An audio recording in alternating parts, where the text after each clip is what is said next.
Ce journal vous est offert par le FPI, Fonds des promotions de l'industrie, votre partenaire privilégié pour la réussite de vos projets.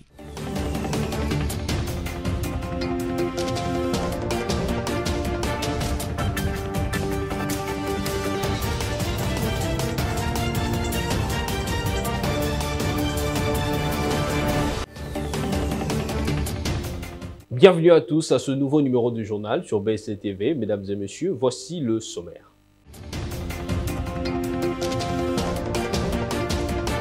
Une grève de chauffeurs de taxi et taxibus a été observée ce lundi 5 juin 2023 sur toute l'étendue de la ville de Kinshasa. L'appel à 3 jours de grève a été lancé par la synergie des associations de chauffeurs pour dénoncer les tracasseries multiples et autres arrestations arbitraires dont ils sont victimes. Félix Tshisekedi, président de la RDC, a été à Luanda en Angola où il a participé au 10e sommet extraordinaire de la conférence internationale sur la région des Grands Lacs, CIRGL en sigle. Cette réunion a fait place aux problèmes de la RDC et du Soudan. Encore une fois, bienvenue à tous. Le chef de l'État, Félix-Antoine Tshisekedi Tshilombo, a pris part le week-end dernier au 10e sommet de la conférence internationale sur la région de Grands Lacs qui s'est tenue en Angola. La situation sécuritaire à l'est de la République démocratique du Congo et la crise au Soudan étaient au centre de ce sommet. Roger Matali.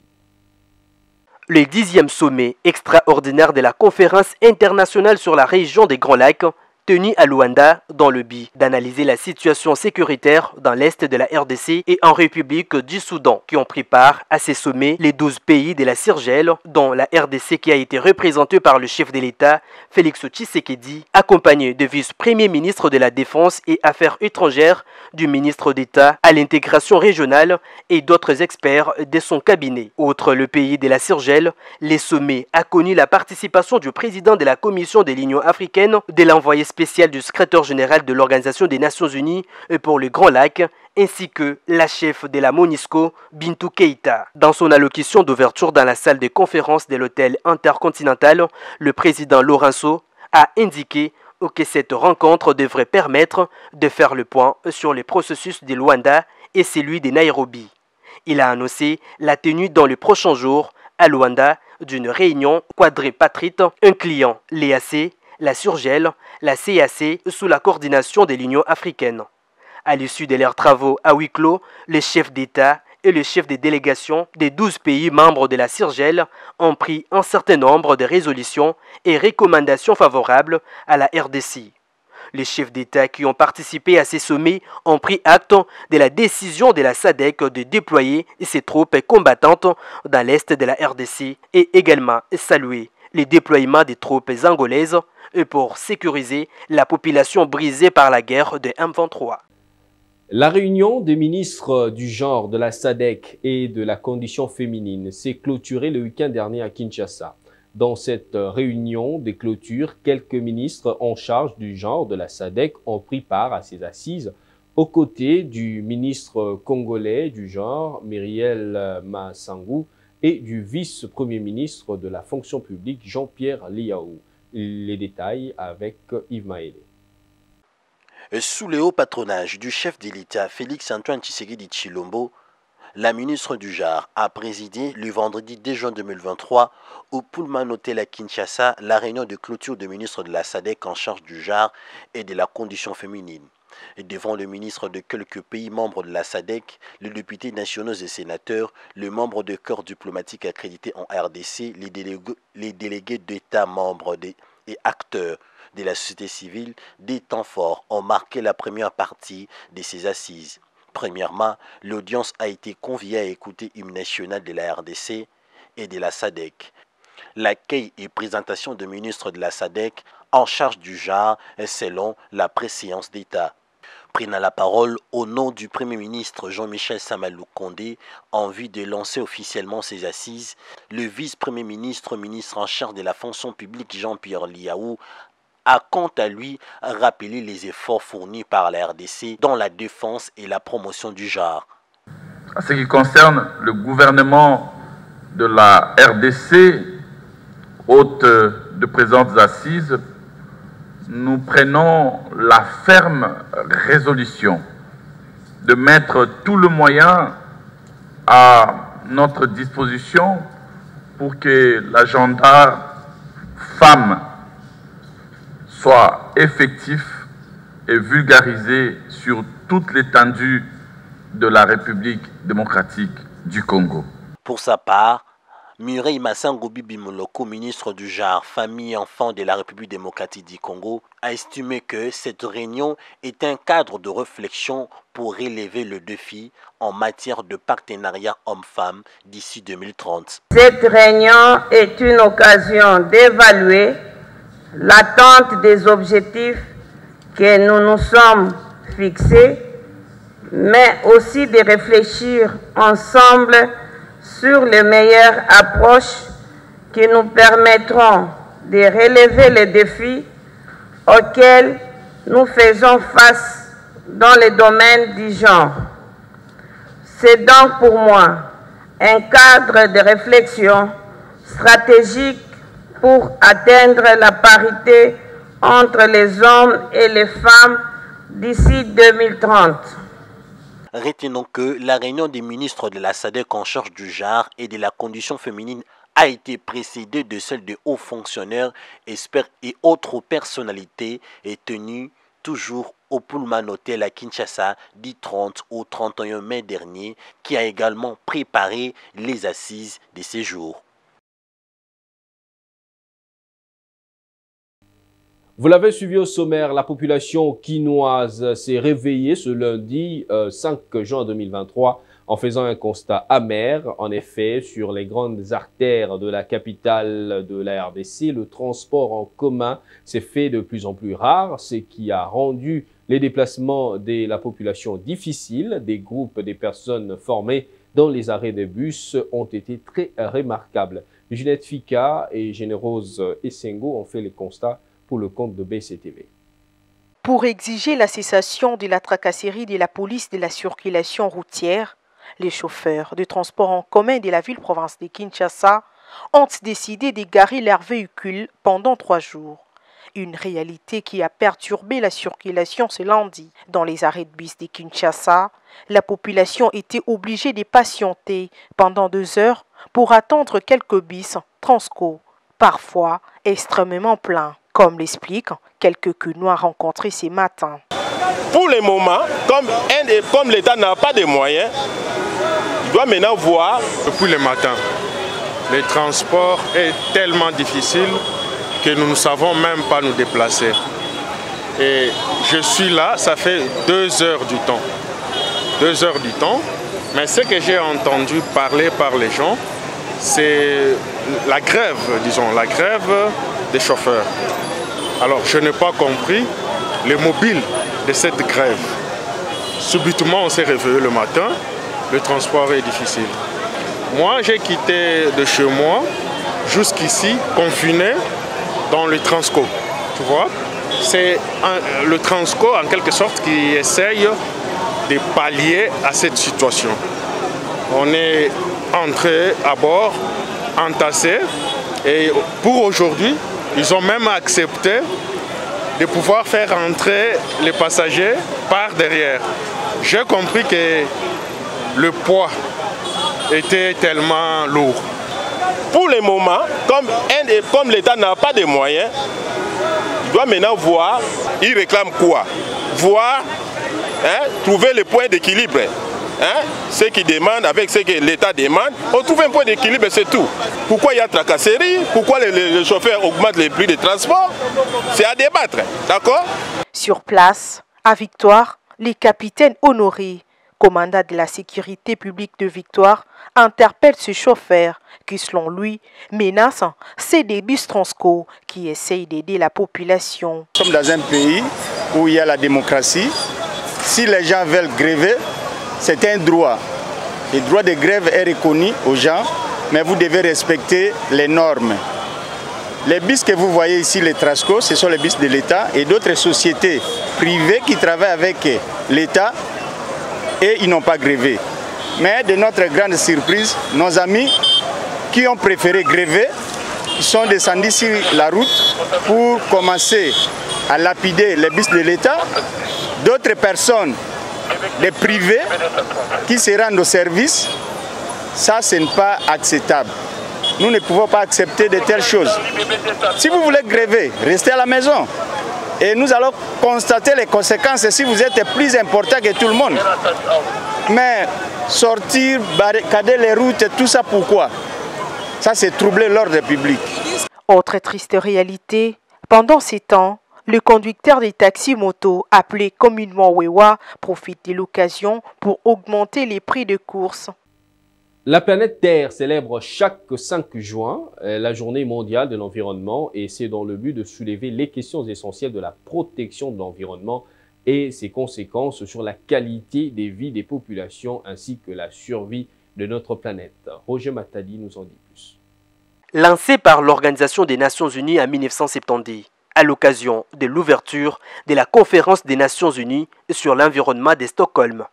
Depuis lors, la Journée mondiale de l'environnement est célébrée chaque année par des millions de personnes à travers le monde afin de lutter contre la destruction de la couche d'ozone, lutter contre la déforestation, préservation de la qualité des réserves d'eau, donner un visage humain aux problèmes environnementaux ainsi que inciter le gouvernement, les entreprises et les individus à bâtir un monde plus durable. Au fil des années, la Journée mondiale de l'environnement est devenue une plateforme mondiale facilitant la sensibilisation et la prise d'initiative pour répondre aux défis urgents qu'il s'agisse de la pollution marine, du réchauffement climatique, de la consommation durable ou de la criminalité contre la vie sauvage. Le thème choisi cette année est « Solution à la pollution plastique ». Ce thème nous renseigne que plus de 430 millions de tonnes de plastique sont produits chaque année dans le monde. La moitié est conçue pour être utilisée une seule fois et moins de 10% du total sont recyclés. Tout à fait autre chose à présent. En prélude de la conférence qu'elle va organiser le 10 juin prochain à Kinshasa, la Bana Saint-Jean Fondation a tenu une conférence de presse pour expliquer comment cela va se passer. C'était le week-end dernier à l'immeuble Reine des Paix dans la commune de la Gombe. Regardez. C'était au cours d'une rencontre avec la presse le week-end dernier que la Bana Saint-Jean Fondation annonce la tenue d'une conférence de réflexion le 10 juin prochain au Centre Wallonie-Bruxelles à Kinshasa. Cette conférence va tourner autour du schéma de la refondation de la société politique RD congolaise, l'instauration d'une démocratie contextuelle. Les orateurs du jour, le professeur Kambaï Boacha, les professeurs Jean-Lucien Kitima et le chercheur Adolphe Capiteni.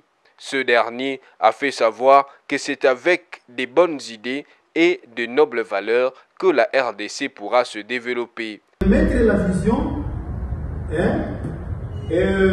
au sein des consommateurs. Que vous êtes la presse et ceux qui viendront à la conférence, il faut examiner ce que nous allons présenter comme schéma. Mais si parmi les décideurs, il y a ceux qui vont mordre la leçon. Notez que cette conférence de presse a été animée par Ilondo Dormin, Raphaël Mutombo et Adolphe Capiteni, tous membres de la Bana Saint-Jean Fondation. Parlons 9e jeu de la francophonie. Après les campagnes de sensibilisation de proximité au rond-point de Juileries dans la commune de Lingwala et à l'Université pédagogique nationale UPN, les animations périphériques arrivent cette fois-ci à la Tchangou, le plus populaire des districts de Kinshasa. Images et commentaires.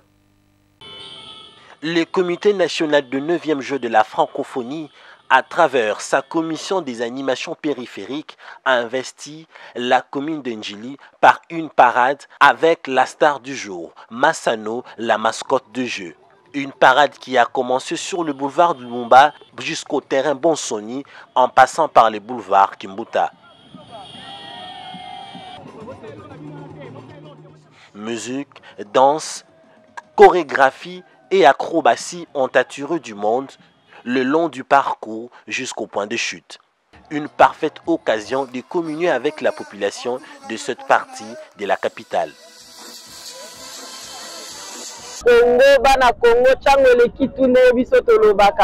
Franchement, les gens se posaient la question si les Jeux allaient se passer. Nous sommes bel et bien à 1 mois et demi des Jeux de la francophonie et nous sommes là pour confirmer que les Jeux vont réellement se passer. C'est ça le message de ce jour. C'est pour dire que, en fait, c'est pour dire que c'est pour tout le monde. C'est pas simplement pour la Gombe, c'est vrai que les Jeux vont se tenir entre le Stade des Martyrs, Tata Raphaël et certains sites qui sont à la Gombe, mais les Jeux c'est pour tous les Congolais. Ces actions de proximité vont se poursuivre et s'intensifier à l'approche de Jeux dans la capitale de Kinshasa.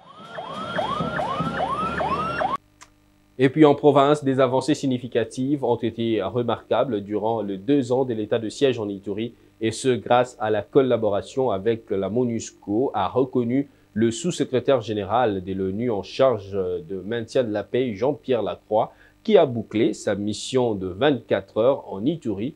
Il a dit, après une séance de travail dimanche dernier avec le gouverneur Luboyanka Chamadjoni. Suivez.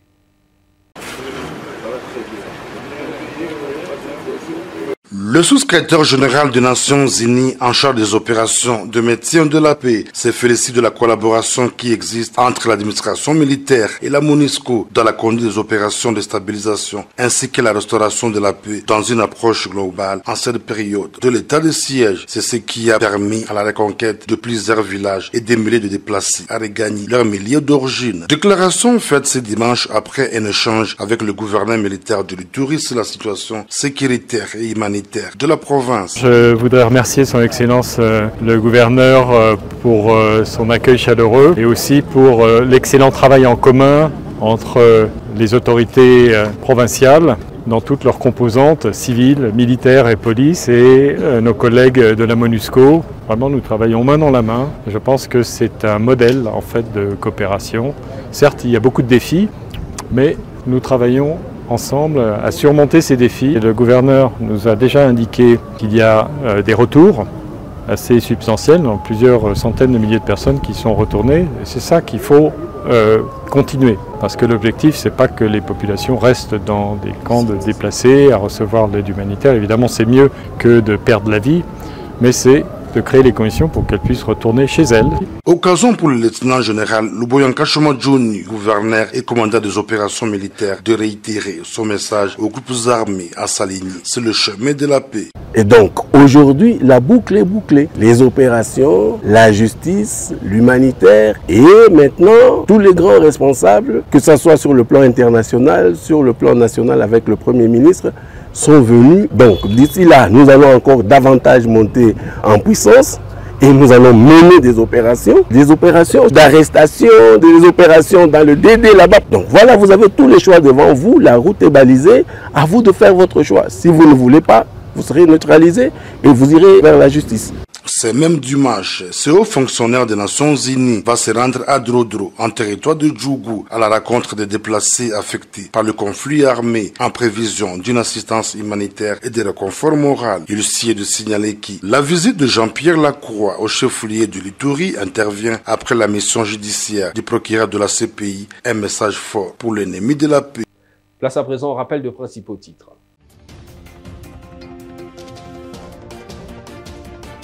Une grève de chauffeurs de taxi et taxibus a été observée ce lundi 5 juin sur toute l'étendue de la ville de Kinshasa. L'appel à 3 jours de grève a été lancé par la synergie des associations de chauffeurs pour dénoncer les tracasseries multiples et autres arrestations arbitraires dont ils sont victimes. Le chef de l'État, Félix-Antoine Tshisekedi Tshilombo, a été à Luanda en Angola où il a participé au 10e sommet extraordinaire de la conférence internationale sur la région de Grand Lac, CIRGL en sigle. Cette réunion a placé la RDC et le Soudan au cœur des échanges. Voilà tout pour ce journal. Merci à vous d'avoir choisi BCTV pour vous informer. Restez fidèles à notre programme. On va se retrouver la fois prochaine. Au revoir.